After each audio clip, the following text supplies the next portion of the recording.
हेल' friends, गिबियावनो गोजोननायखौ रादाब नायगिरि गासैनिसिमबो हरबाय आरो बड' एसएम आपडेटनि गोदान रादाबाव बयखौबो बरायबाय। दिनैनि गाहाय रादाबखौ फारियै नायलांदो लोगोफोर। जायफोर चेनेलाव गोदान बिथांमोना अन्नानै साबस्क्राइब खालाम। गिबि रादाबाव दङ तामुलपुर जिल्लाखौ गयबारि जिल्ला मुं दोननो बर' सुबुंफोरनि दाबि।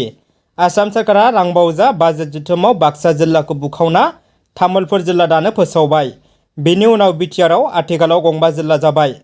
आथिखालाव बर' लाइमोनफोरनि गेजेराव नुनो मोन्दोंदि जिल्ला गोदान जागोनखौ लाना खोब सावरायनाय। जरखायै बिटिआरआ बर'नि थैजों जोनोम मोननाय दथि सिदोलनि गावखुंथाय। बे हिसाबै असमिया मुं तामुलपुरखौ सोलायना बर'नि मुं गयबारि जिल्ला दोननो बर' फिसाफोरनि दाबि। दा बे आयदाखौ लानानै ससियेल मिडियायाव गोबां दान्थे बिदान्थे नुनो मोन्दों। बिनि सायाव गोबां खोथा बुंदों। थारैनो तामुलपुर जिल्लाया बर'नि मुं गयबारि जिल्ला जामारगोन ना? बिटिआर सोरखारा खालामनो हागोन ना? बे मोनसे गेदेर सोंलु। नैथि खौराङाव दङ बाक्सायाव लांखारनाय जाथाय। सानै उन्दै गथ'फोरजों लोगोसे सा 7 सिख्लाफोर आरो सा 15 सुबुंखौ रैखा खालामदों। रायजोआव गले गले लांखारनायनि जाथाया जानानै थांदों। बे समाव बाक्सा जिल्लायाव लांखारनायनि जाथाया सोराङाव फैदों। बाक्सा पुलिसा सानै लांखारग्राखौ हमनो हानायजों लोगोसे सानै उन्दै गथ'सा, सा 7 सिख्लाफोर आरो सा 15 हौवासाफोरखौ रैखा खालामदों। बाक्सा पुलिसा टुइटारनि गेजेरजों टुइट खालामनानै बे बाथ्राखौ फोरमायनाय नुनो मोन्दों। मख'थावनादि सानै लांखारग्राफ्रा सानै उन्दै गथ'सा आरो सा 7 सिख्लाफोर आरो सा 15 हौवासाफोरखौ गुजरात रायजोआव दैथायहरनो नाजादोंमोन। बे समाव बाक्सा पुलिसा आयेन बेरेखा लांखारग्राफोरनि साननायखौ फेलें खालामनो हायो। गोजोनथाव खौरां। नेशनेल इन्टारनेशनेल स्पर्ट्स गेलेगिरिफोरनो आसाम सोरखारा साख्रि आरो पेन्सन होनो थिरांथा लादों आरो गिबि मन्थ्रि हिमन्त बिश्व शर्मा बिथाङा बुंथिदों। दिनै आसाम एसेम्ब्लिनि गोनांथार जथुमाव गिबि मन्थ्रि हिमन्त बिश्व शर्माया बुङोदि जायफोर गेलेगिरिफ्रा माहारि थाखोआव सना रुपा ब्रन्ज मेडेल मोनना मुं खामायबोदों बिसोरनो सोरखारा दानारि रां पेन्सन होगोन।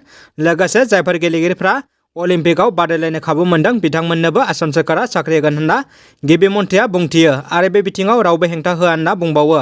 आरो रायजोआव गोबां साख्रि ओंखारो, बेनि गेजेरावनो माखासे खथाखौ गेलेगिरिफोरनो होनाय जागोन होनना गिबि मन्थ्रिया रोखायै बुङो। रायजोआव दिनै गोदान एसअपि फोसावना होदों। गंबा जिल्लाफोरा आबुं लकडाउन थागोन। आसामनि सावस्रि बिफाननि मन्थ्रि केशव महन्त बिथाङा दिनै कभिड-19नि गोदान एसअपि फोसावना होदों। केशव महन्तआ गंबा जिल्लाफोरखौ सप्ता मोनसेनि थाखाय आबुं लकडाउन फोसावदों। गंबा जिल्लाफोरा जादों गलाघाट, जरहाट, लखिमपुर, बिश्वनाथ आरो सनितपुर। बेफोर जिल्लाफोरा गाबोननिफ्राय जागायनानै सप्ता मोनसेनि थाखाय आबुं लकडाउनाव थागोन। गोदान एसअपि थामहिनबा कभिड-19नि गोदान नेमखान्थिखौ गाबोननिफ्राय अदेबानि 20 जुलाइ खालारनिफ्राय फालिनो नांगोन। मख'थावनादि मरिगाव आरो गवालपारा जिल्लायाव महामारि कर'ना जिउसानि थासारिखौ नोजोर बोनानै लकडाउननिफ्राय बोखांनानै खायसे बिथिंखौ रेहाय होदों। सावस्रि मन्थ्रि केशव महन्तआ मरिगाव आरो गवालपारा जिल्लायाव सानजौफुनि 1 रिंगानिफ्राय कार्फ्यु फोसावनाय जादों। दखान गलाफोरखौ फुंनि 5 रिंगानिफ्राय जागायनानै सानजौफुनि 12 रिंगासिम खेवनो गनायथि होदों। बेराफारसेथिं कामरुप मेट्र' जिल्लाखौ लाफानानै गं 27 जिल्लाफोराव फुंनि 5 रिंगानिफ्राय बेलासिनि 4 रिंगासिम दखान गलाफोरखौ खेवनायनि गनायथि होदों आरो बेलासिनि 5 रिंगानिफ्राय कार्फ्युआ जागायनानै अखानायै फुंनि 5 रिंगासिम गोहोम खोख्लैगोन। सावस्रि मन्थ्रि केशव महन्त बिथाङा गुबुन गंसे जिल्लानिफ्राय गुबुन गंसे जिल्लासिम थांलाय फैलाय खालामनायखौबो आबुं बन्द' फोसावदों। मख'जायोदि कभिड-19नि भेक्सिन गिबि द'ज आरो नैथि द'ज लाजानायफोराबो आसाम रायजोआव दावबायफैयोब्ला कर'ना टेस्ट खालामनायखौबो गोनांथि फोसावना होदों। लोगोसे कभिड-19नि नैथि द'ज थामहिनबा भेक्सिन लाजाखांनायफ्राबो बेसेन लायाजासे कर'ना टेस्ट खालामजानो हागोन होननानैबो फोसावना होयो। अदालगुरि भेरगावनि बरंगाजुलि सत्रनि सत्राधिकार हरिकृष्ण महन्तआ बे बुहुमाव गैलिया। बिटिआर खुंथाया अदालगुरि जिल्लाखौ बन्द' फोसावदों। भारत भुटान सिमना ओनसोलाव गं 33 सत्र गायसनना महापुरुष श्रीमन्त शंकरदेवनि नीति आदर्शफोरखौ रानस्रांना होदोंमोन महन्त आथाया। थांनाय हरनि 1:30 रिंगासोआव बरंगाजुलि सत्रआव जिउ गोमोरलाङो सत्राधिकार बिथाङा।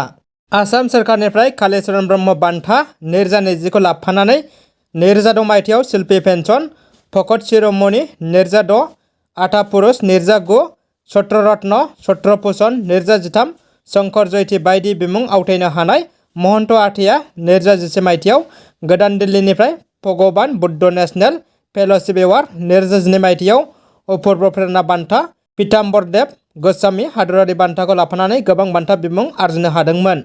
मख'थावनादि बिथांनि रुंसारि जानायाव बिटिआरनि गाहाय मावफुं सोद्रोमा प्रमद बर' बिथाङा गोथौयै दुखु मोननाय फोरमायदों। दानिया फैदो जोबथा खौराङाव। रायजोआव जादों मुगैथाव लाजिथाव जाथाय। सुबुं माहारिखौ लाजि फोनांनाय मोनसे मुगैथाव लाजिथाव जाथाय। 11 बोसोरनि उन्दै गथ'साखौ धोरोमजों सोमोन्दो गोनां नामखरनि 70 बोसोरनि बोराय लंपट मगेश्वर दत्तआ जिनाहारि खालामदों। उन्दै गथ'नि बिमाया अजद होनाय बायदिब्ला गथ'खौ बोरमा नायनो थांनायाव फुस्लायना नामखराव लाबोना जिनाहारि खालामदों। बिनि सिगांबो उन्दै गथ'साखौ लंपट नामखरनि मगेश दत्तआ 7 खेब जिनाहारि खालामबोदोंमोन।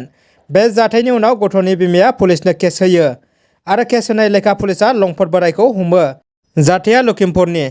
रायजोआव बेबायदि मुगैथाव जाथाया गले गले जादों।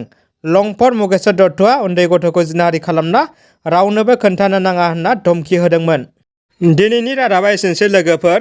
रादाबखौ जोबजासिम नायनायनि थाखाय गोजोननाय थाबाय आरो आंनिफ्राय गुरै आरज जायफोर चेनेलाव गोदान बिथांमोना अन्नानै साबस्क्राइब खालाम आरो भिडिअखौ लाइक, कमेन्ट, शेयार खालाम। गोजोन्थों।